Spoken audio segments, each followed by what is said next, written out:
नमस्कार, मैं हूं आंचल सिंह और हमारे साथ हैं कविता जी। हम बात करने जा रहे हैं राज ठाकरे की। राज ठाकरे ने आज महाआरती की है पुणे में, जिसकी तस्वीरें सोशल मीडिया पर आ गई हैं और लोग जिस तरीके से भरपूर अपना समर्थन उनको दे रहे हैं, क्योंकि हिंदुत्व की जो छवि रही है शिवसेना की, अब वो धूमिल हो चुकी है। और बाला साहब ठाकरे की छवि अगर किसी में दिखाई दे रही है इस वक्त तो वो है राज ठाकरे। जो तस्वीरें सोशल मीडिया पर आ रही हैं, कविता जी आप भी देख रही हैं, क्या कहेंगे इसके बारे में? बिल्कुल आंचल, आपने सही कहा कि इस वक्त पुणे में जो हनुमान चालीसा का जो पाठ हो रहा है, जो आरती हो रही है, और जिस इसमें देखिए राज ठाकरे में अब पूरी दुनिया बाला साहब ठाकरे को देख रही है। और डर जो है अब शिवसेना को है, और यही डर शिवसेना का अब बाहर निकल के आ रहा है। संजय राउत ने भी अभी बयान दे दिया है कि राज ठाकरे अब हिंदू ओवैसी, एक नया हिंदू ओवैसी बन गए हैं। जी हाँ, अब संजय राउत को, शिवसेना को डर लग रहा है जिस तरह से राज ठाकरे ने हिंदुत्व की राजनीति को लेकर शिवसेना को घेर के रख दिया। क्योंकि घेर के इसलिए रख दिया, देखिए अगर हम थोड़ा अतीत की बात करें तो शिवसेना की जो नींव रखी है बाला साहब ठाकरे ने, हमेशा से वो कट्टर हिंदूवादी रहे हैं। हमेशा उन्होंने स्ट्रेट फॉरवर्ड होके हिंदुओं के पक्ष में, हिंदुओं के बारे में, हिंदुत्व की राजनीति की है। और जब पार्टी बननी थी, जब सरकार बनाने के लिए आपके उद्धव ठाकरे ने देखिए अपनी ही पार्टी की विचारधारा से समझौता किया। भले ही उनकी सरकार बन गई एनसीपी और कांग्रेस के गठबंधन के साथ, लेकिन उस वक्त का समझौता मुझे लगता है अब उद्धव ठाकरे को महंगा पड़ रहा है। और इसका पूरा का पूरा फायदा राज ठाकरे उठा रहे थे कि राज ठाकरे ने 2 टूक में 3 मई का अल्टीमेटम दे दिया। बताइए, महाराष्ट्र सरकार को, शिवसेना की सरकार को अल्टीमेटम दे दिया। एक बड़ी बात है, 3 मई का अल्टीमेटम दे दिया। अगर आपने मस्जिदों से, लाउडस्पीकर से जो अजान होता है अगर वो नहीं हटाया, फिर देखिए क्या होगा पूरे देश में, पूरे महाराष्ट्र में, जहाँ जिस मस्जिद से लाउडस्पीकर से अजान होगी वहीं बैठ के वहाँ पे हनुमान चालीसा का पाठ होगा। जी बिल्कुल, आपने सही कहा। और जिस तरीके से संजय राउत ने इस पर बयान दिया है, वहां पर भी शिवसेना फंस गई है। संजय राउत ने ये कहा है कि अल्टीमेटम जो दिया गया है राज ठाकरे की तरफ से, ये अल्टीमेटम सिर्फ और सिर्फ बाल ठाकरे दे सकते थे। तो किसी ना किसी तरीके से संजय राउत तो उन्हें रोकने की कोशिश कर रहे हैं, लेकिन खुद ब खुद चाहे शिवसेना हो या संजय राउत हो, उनको बढ़ाने में लगातार लगी हुई है। जो FIR दर्ज कराई गई, तलवार लेकर जो उन्होंने दिखाया था, शस्त्र प्रदर्शन किया था, उसको लेकर भी उन पर FIR दर्ज कर दिया गया। लेकिन सोशल मीडिया पर बहुत सारी ऐसी तस्वीरें हैं जिस पर उद्धव ठाकरे और आदित्य ठाकरे हाथ में तलवार लेकर तस्वीरें खिंचवाते हैं। तो ये कोई बड़ी बात नहीं है। छोटी छोटी बातों पर जिस तरीके से राज ठाकरे पर रिएक्शन संजय राउत का आ रहा था, वो कहीं ना कहीं उनको और बड़ा बना रहा है। अब जो ये महाआरती हो रही है, इस पर भी ये कहा जा रहा है कि जो हनुमान चालीसा का पाठ हो रहा है, यहीं से आगाज हो चुका है। नवनिर्माण सेना जो है महाराष्ट्र की, जो राज ठाकरे की पार्टी है, अब उसका आगाज हो गया है। आने वाले विधानसभा चुनाव में, उससे पहले जो BMC का चुनाव आने वाला है, मैं यहाँ आपको ये भी बताना चाहूंगी, अगर हमारे दर्शक इस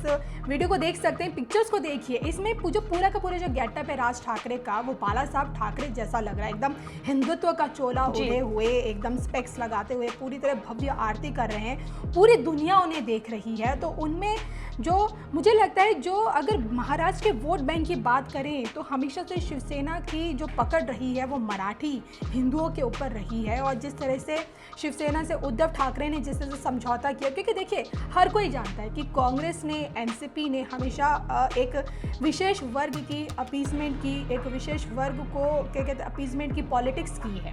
और यहाँ देखिए बात यह है कि जो उद्धव ठाकरे अब तक हिंदुओं के बारे में सोचते थे, जो उद्धव ठाकरे हमेशा आवाज़ उठाते थे, लेकिन जब वहीं एक विशेष वर्ग के बारे में बात आती है, वहाँ वो चुप्पी साध लेते हैं। जी बिल्कुल, आपने सही कहा। पालघर में साधुओं की हत्या होती है और उसके बाद ये मुद्दा बढ़ चढ़कर पूरे देश में किस तरीके से उठता है। लेकिन उद्धव ठाकरे क्या कुछ कर पाते हैं? उनकी सत्ता होती है, तीनों पार्टियों की गठबंधन की सरकार चल रही होती है, लेकिन उद्धव ठाकरे ये दिखाते हैं कि मेरे हाथ में कुछ नहीं है। सोनिया गांधी, शरद पवार जो भी कहेंगे वही हम करेंगे। और ऐसा जब सवाल उठता है तो फिर वहां पर कुछ ना कुछ एक्शन शिवसेना को लेना पड़ता है, क्योंकि आपकी जो विचारधारा है वो कहां से जुड़ी हुई है, आपका वोट बैंक जो है उसको भी खास ख्याल में रखना पड़ता है। जैसे कि आपने बीजेपी को देखा है, बीजेपी जो कहती है वो करती है, वो अपने वोट बैंक का खासा ध्यान रखती है, चाहे 370 हो या फिर हमने देखा कि राम मंदिर का मुद्दा हो, सालों से अटका हुआ था, लेकिन जैसे उसके पास सीटें आती हैं सबसे पहले वो काम करती है अपने वोट बैंक के लिए। बिल्कुल। और अच्छा देखिए, इस मुद्दे को जिस तरह से बढ़ाया जा रहा है हनुमान चालीसा को लेकर,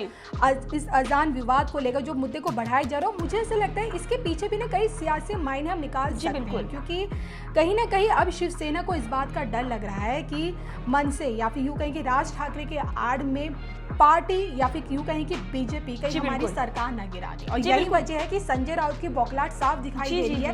वो राज ठाकरे को हिंदू ओवैसी बता रहे हैं। बताइए, हिंदू ओवैसी जिसके कई मायने। जी बिल्कुल, आपने जो यहाँ पर कहा, इस पर भी सोशल मीडिया पर बहुत सारे लोग चर्चा कर रहे हैं कि संजय राउत ने तो चुनाव से पहले ही हार मान ली। उन्होंने ये कह दिया है कि यूपी में जिस तरीके से ओवैसी ने बीजेपी के लिए काम किया है, महाराष्ट्र में अब राज ठाकरे कर रहे हैं। मतलब ये हो गया कि यूपी में बीजेपी की सरकार बन गई है, अब महाराष्ट्र में बीजेपी की सरकार बनने जा रही है। जी क्या कहेंगे इस पर? और देखिए, इसमें एक बात मैं ये भी जोड़ना चाहूंगी, क्योंकि देखिए जब इलेक्शंस के जब रिजल्ट्स आए थे तब किसी भी पार्टी को बहुमत नहीं दिया गया था, और हमेशा ये दिख रहा था कि भाई हमेशा बीजेपी और शिवसेना के गठबंधन के साथ सरकार बनेगी। लेकिन ऐन मौके पर पूरा पासा पलटा और क्या कहते हैं, उद्धव ठाकरे ने एनसीपी को जी बिल्कुल, आपने एकदम सही कहा। और इस वक्त अगर हम बात करें राज ठाकरे की जो महाआरती चल रही है उसकी, तो हिंदी न्यूज चैनल है, इंग्लिश न्यूज चैनल है, मराठी न्यूज चैनल है, सबका फोकस जो है वो राज ठाकरे पर है। अब राज ठाकरे महाराष्ट्र में मोदी के बाद देवेंद्र फडणवीस के साथ अगर कोई चेहरा दिखाई दे रहा है तो वो राज ठाकरे। इससे पहले हमने देखा है जब भी चुनाव प्रचार होते थे, देवेंद्र फडणवीस जाते थे, संजय राउत, उद्धव ठाकरे, और इसके साथ ही प्रधानमंत्री नरेंद्र मोदी का भी चेहरा होता था। पिछले चुनाव में हमने देखा कि शिवसेना ने भी प्रधानमंत्री नरेंद्र मोदी के चेहरे का खूब इस्तेमाल किया और सीटें भी प्रधानमंत्री नरेंद्र मोदी के चेहरे पर ही आई। लेकिन इस वक्त अगर हम बात करें तो यहाँ पर राज ठाकरे और देवेंद्र फडणवीस दोनों का जो फेस है वो महाराष्ट्र में सबसे बड़ा माना जा रहा है। क्या कह रहे हैं आप इस पर कि राज ठाकरे और देवेंद्र फडणवीस का जो दोनों का चेहरा है वो बीजेपी के लिए आने वाले दिनों में बहुत बड़ा फायदा करने जा रहा है? और बड़ा फायदा देखिए इसलिए भी किया जाएगा, इसलिए भी होने वाला है क्योंकि मुझे ऐसा लगता है कि अगर अब आगे जो चुनाव होने वाले हैं, हम महाराष्ट्र के चुनाव को देखें तो अपनी विचारधारा से समझौता कर चुकी शिवसेना के लिए एक ये बहुत बड़ा खतरा है, खासकर राज ठाकरे, क्योंकि अगर राज ठाकरे बीजेपी के साथ मिल जाते हैं, जी बिल्कुल, ऑब्वियसली बीजेपी की एक हिंदुत्ववादी छवि वो पार्टी रही है और ऊपर से राज ठाकरे का साथ जो कि बहुत ही हार्डकोर हिंदुत्ववादी पॉलिटिक्स वो करते आए हैं, तो ये एक दो पार्टियों का बहुत ही मजबूत गठबंधन होगा जो एनसीपी, कांग्रेस और शिवसेना को करारी टक्कर दे सकता है। जी बिल्कुल। अब राज ठाकरे अपनी सियासी जमीन तैयार करने की कोशिश कर रहे हैं, क्योंकि कहीं ना कहीं अगर हम इनके परिवार में देखे जाए, इनके परिवार वाली पॉलिटिक्स देखे जाए, तो बाला साहब ठाकरे के बाद अगर उनके जो आगे का जो वारिस के तौर पे देखा जाता तो राज ठाकरे को देखा जाता था। हालांकि सियासी वारिस उनके उद्धव ठाकरे बन गए और उद्धव ठाकरे को मुख्यमंत्री की कुर्सी भी मिल गई। अब कहें कि राज ठाकरे अब वही चाहते हैं जो असली वारिस है उसको, जो विरासत जो है बाला साहब ठाकरे की, वो उन्हें मिले। और जी बिल्कुल, आप देख ही रहे हैं कि इस वक्त पूरा का पूरा जो पूरा घमासान मचा हुआ है आपके इस अजान को लेके, हनुमान चालीसा को लेके, किस तरह से इसे बढ़ाया जा रहा है, अल्टीमेटम दिया जा रहा है, सरकार को चेतावनी दी जा रही है, अगर आपने नहीं किया फिर देखिए हम क्या करके दिखाएंगे। जी बिल्कुल, आपने सही कहा। और जिस तरीके से मैंने बताया कि देवेंद्र फडणवीस लगातार सरकार के मुद्दों को उठा रहे थे, लगातार विधानसभा में भी चर्चा कर रहे थे, एक एक मुद्दे उनके द्वारा उठाए गए हैं, लेकिन कहीं ना कहीं उनकी जो छवि है वो एक सॉफ्ट नेता की रही है। तो बीजेपी के लिए कुछ ऐसे फायर ब्रांड नेता चाहिए थे जो हिंदुत्व पर बोल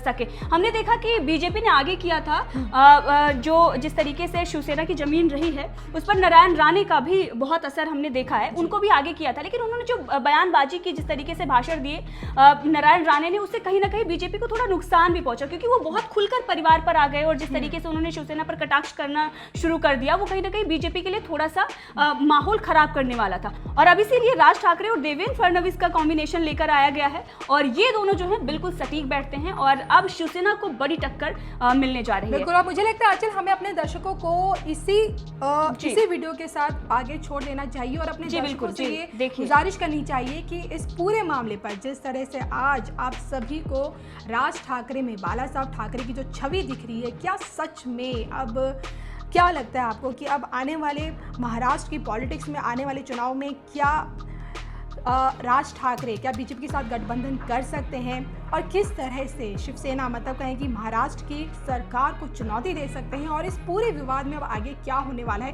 कितना लंबा अब ये पूरा का पूरा मामला चलेगा, हनुमान चालीसा बनाम आपका अजान, इस पर आप लोगों की क्या राय है, इस पे आप अपने विचार हमें जरूर दीजिए। जी बिल्कुल, इस वक्त सोशल मीडिया पर कोई अगर नाम चल रहा है तो राज ठाकरे का चल रहा है, वही भगवा उनका जो है पट वो दिखाई दे रहा है, बिल्कुल बाला साहब ठाकरे की छवि उनमें देखी जा रही है और सोशल मीडिया मीडिया पर उनकी ही चर्चाएं हो रही हैं। तो इस बारे में आपका क्या कहना है, कमेंट करके हमें ज़रूर बताइएगा। और इसी के साथ हम दोनों आपसे विदा लेते हैं। नमस्कार।